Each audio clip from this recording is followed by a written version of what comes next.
एउटा यस्तो दह जहाँ भगवान शिवको डमरू खसेको विश्वास गरिन्छ, जहाँ रावण र भगवान रामसँग जोडिएका किम्वदन्तीहरू आज पनि जीवित छन्, जहाँ इतिहास, धर्म, प्रकृति र रहस्य एउटै स्थानमा मिसिएका छन्। हजुर, यो हो अर्घाखाँची जिल्लाको सेतगंगा नगरपालिका 3 ठाडामा अवस्थित अद्भुत धार्मिक तथा पर्यटकीय गन्तव्य डमरूदह।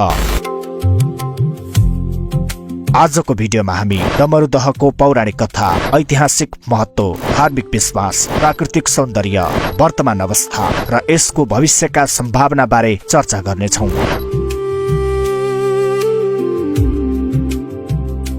गुरुसिंगे सन्धिखर्क सडक खण्डको 38 किलोमिटर दूरीमा पर्ने समुद्री सतहबाट करिब 3800 फिटको उचाइमा रहेको डमरूदह करिब 52 रोपनी क्षेत्रफलमा फैलिएको सुन्दर ताल हो।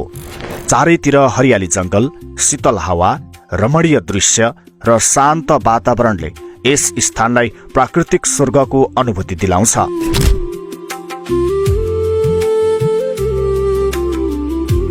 कुनै समय यो तराई र पहाड जोड्ने महत्वपूर्ण व्यापारिक मार्गको विश्राम स्थल थियो। नुन, तेल र दैनिक उपभोग्य सामग्री बोकेर यात्रा गर्ने व्यापारी र भरियाहरू यही दहको किनारमा विश्राम गर्दथे। आज पनि यहाँ पुगेपछि मनमा अद्भुत शान्ति र आनन्दको अनुभूति हुन्छ।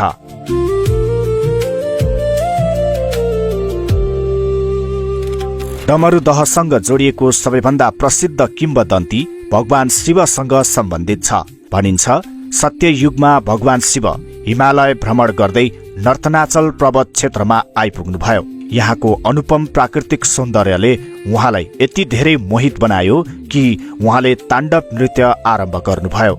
नृत्यकै क्रममा उहाँको हातबाट दिव्य डमरू फुस्किएर जमिनमा खस्यो।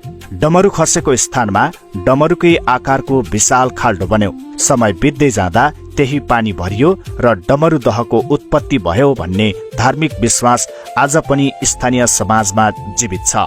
यही कारणले यस दहलाई शिवको पवित्र धामको रूपमा पूजा गरिन्छ। डमरूदहसँग अर्को रोचक किम्वदन्ती पनि जोडिएको छ। स्थानीय विश्वास अनुसार लङ्काका राजा रावण भगवान शिवको दर्शन गर्न नर्तनाचल पर्वत जाँदै गर्दा यहाँ विश्राम गरेका थिए। अत्यधिक थकाइ लागेपछि उनले आफ्नो बाण प्रहार गरी जमिनबाट पानी निकाले र स्नान गरे। त्यही स्थान पछि विशाल दहको रूपमा विकसित भयो भन्ने भनाइ पनि पाइन्छ। केही जनश्रुतिमा भगवान राम वनवासका क्रममा यहाँ आई बाण प्रहार गर्दा पानी निस्किएको उल्लेख पनि पाइन्छ। यद्यपि यी सबै धार्मिक विश्वास र स्थानीय किम्वदन्तीहरू जसले डमरूदहको सांस्कृतिक महत्वलाई अझ गहिरो बनाएका छन्। डमरूदहको रहस्य यतिमै सीमित छैन। स्थानीय बुढापाकाहरूका अनुसार दहको गहिराईमा 8वटा सुवर्ण कमलका फूल रहेको विश्वास गरिन्छ।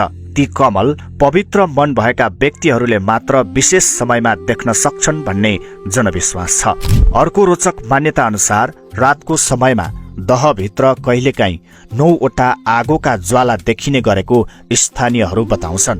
ती ज्वालालाई ब्राहा देवताको दिव्य प्रतीक मानिन्छ। यस्ता धार्मिक विश्वासहरूले डमरूदहलाई रहस्यमय तीर्थस्थलका रूपमा चिनाएका छन्।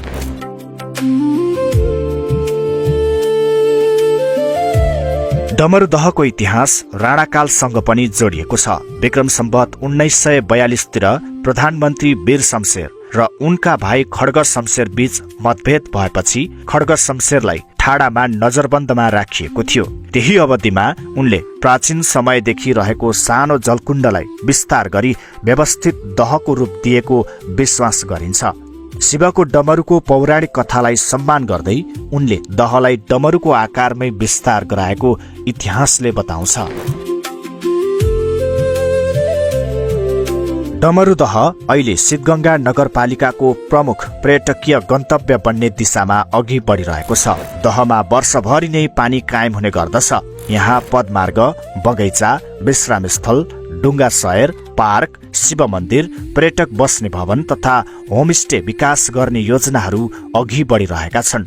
जसले डमरूदहलाई धार्मिक, सांस्कृतिक र प्राकृतिक पर्यटनको उत्कृष्ट केन्द्रका रूपमा स्थापित गर्नेछ। हरेक वर्ष माघे संक्रान्ति र बडा दशैंका अवसरमा यहाँ विशेष मेला लाग्ने गर्दछ। हजारौं भक्तजन स्नान गर्न, भगवान शिवको पूजा गर्न तथा दहको दर्शन गर्न यहाँ पुग्ने गर्दछन्।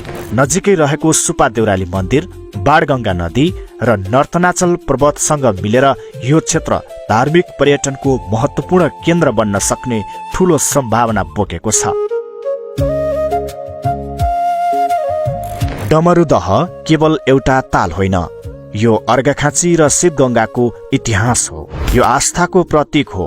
यो प्रकृतिको अनुपम उपहार हो। यो रहस्य र विश्वासको अद्भुत संगम हो। यदि यसको संरक्षण, प्रचार प्रसार र योजनाबद्ध विकास गर्न सकियो भने डमरूदह यस क्षेत्रकै उत्कृष्ट धार्मिक तथा प्राकृतिक पर्यटकीय गन्तव्य बन्ने सम्भावना छ। यदि तपाई अर्घाखाँची पुग्ने योजना बनाउँदै हुनुहुन्छ भने एकपटक डमरूदहमा रोकिएर अवलोकन अवश्य गर्नुहोला। यहाँको शान्त वातावरण, हरियाली प्रकृति, धार्मिक आस्था र ऐतिहासिक महत्वले तपाईको यात्रा अविस्मरणीय बनाउनेछ। हवस् त, तपाईलाई आजको भिडियो कस्तो लाग्यो? मन पर्यो भने लाइक, कमेन्ट र आफ्नो साथीहरूसँग शेयर गर्नुहोला र यस्तै विभिन्न जानकारीमूलक तथा रोचक भिडियोका लागि हाम्रो पेजलाई फलो गर्न सक्नुहुनेछ। आजका लागि बिदा दिनुहोस्। अर्को भिडियोमा फेरि भेटौँला। नमस्कार।